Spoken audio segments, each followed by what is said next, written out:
promontoire et il contemplait la mer enfin libre de glace. Et puis prochainement, il y aurait des baleines, peut-être des nouveaux baleineaux. Au bout d'un moment, il a tourné les talons, il est allé à sa cabane, et puis il a pris son kayak, il a pris son harpon, il a pris ses cordages, il est descendu sur la grève et il est parti. Mais non, c'est pas comme ça. Quand on part à la pêche à la baleine, on y va toujours à plusieurs parce que c'est dangereux, parce qu'on n'est pas assez fort. Oui, mais peut-être qu'il avait eu un petit grain de folie ce jour-là, ou bien peut-être qu'il est parti affronter son destin. Vous savez, parfois dans la vie d'un homme, ça arrive. Et il a pagayé longuement. Et enfin, quand il s'est arrêté, il était seul au beau milieu de l'océan. Et là, il fallait qu'il prépare son matériel. Donc d'abord, il devait faire des nœuds sur ses cordages parce qu'on a beaucoup une meilleure prise. Et il avait fabriqué à cet effet un petit outil, c'était un os creusé dans lequel il a mis un petit appareil qui est très très fin, on ne le voit même pas. Et ça marche très bien parce qu'il était ingénieux, donc il suffit de tirer comme ça et les nœuds se font tout seuls.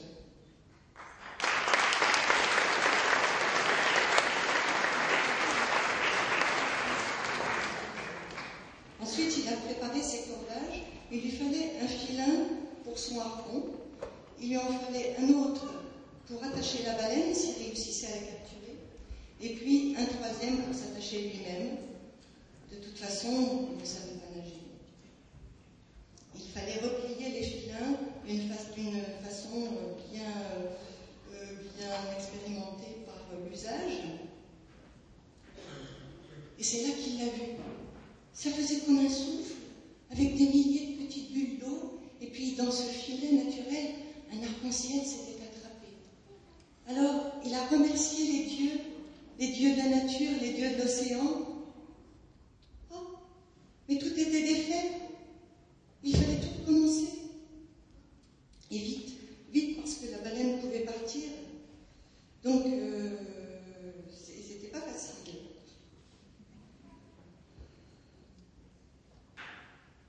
Donc, il a recommencé à plier ses filins. Et, c'était presque ça. Bon.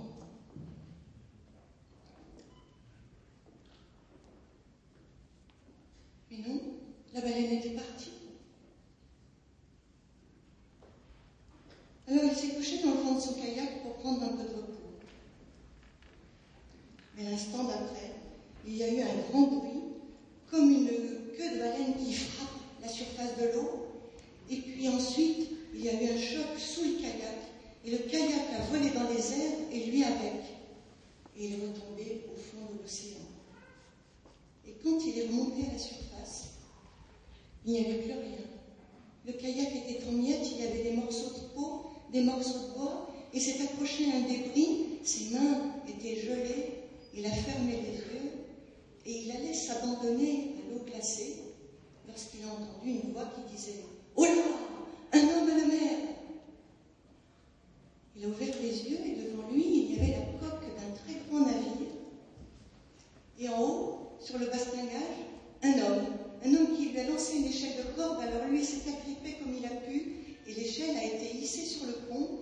On l'a entraîné dans une pièce, et quand il a repris ses esprits, il était assis sur un fauteuil, dans une pièce près d'un feu, avec une couverture bien chaude sur lui, et là, un bol de soupe fumante.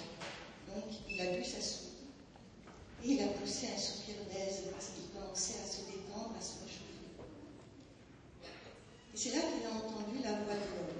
L'homme était derrière, assis sur un fauteuil. Il s'est approché, il l'a regardé, il lui a dit « Je t'ai sauvé la vie. »« Oui, merci.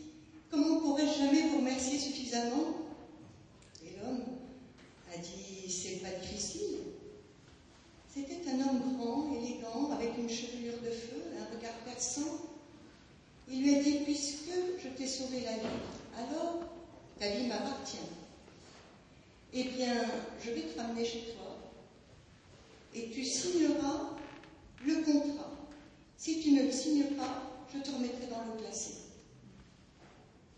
Alors ce contrat écrit stipule: le soir de mon dernier jour, je remettrai mon âme au diable, puisqu'il m'a sauvé la vie et que ma vie lui appartient désormais. Et là, le diable est sorti en ricanant. Alors, notre homme a regardé autour de lui, il aurait voulu lire le contrat, mais il n'y avait pas assez de lumière, et il avait une bougie.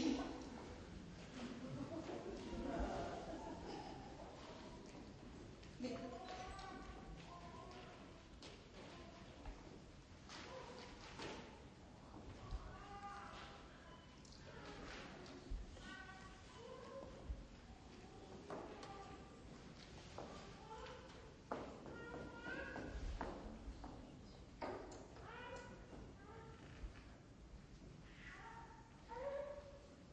alors l'homme a attrapé le contrat, puis il est sorti en courant de la pièce. Il est arrivé sur le pont, et sur le pont, il n'y avait personne.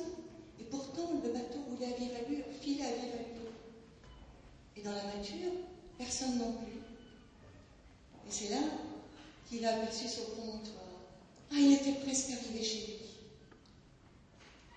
Mais un rire d'une méchanceté extrême est arrivé de la dunette, et là-haut, il y avait le diable qui lui faisait signe de signer le contrat.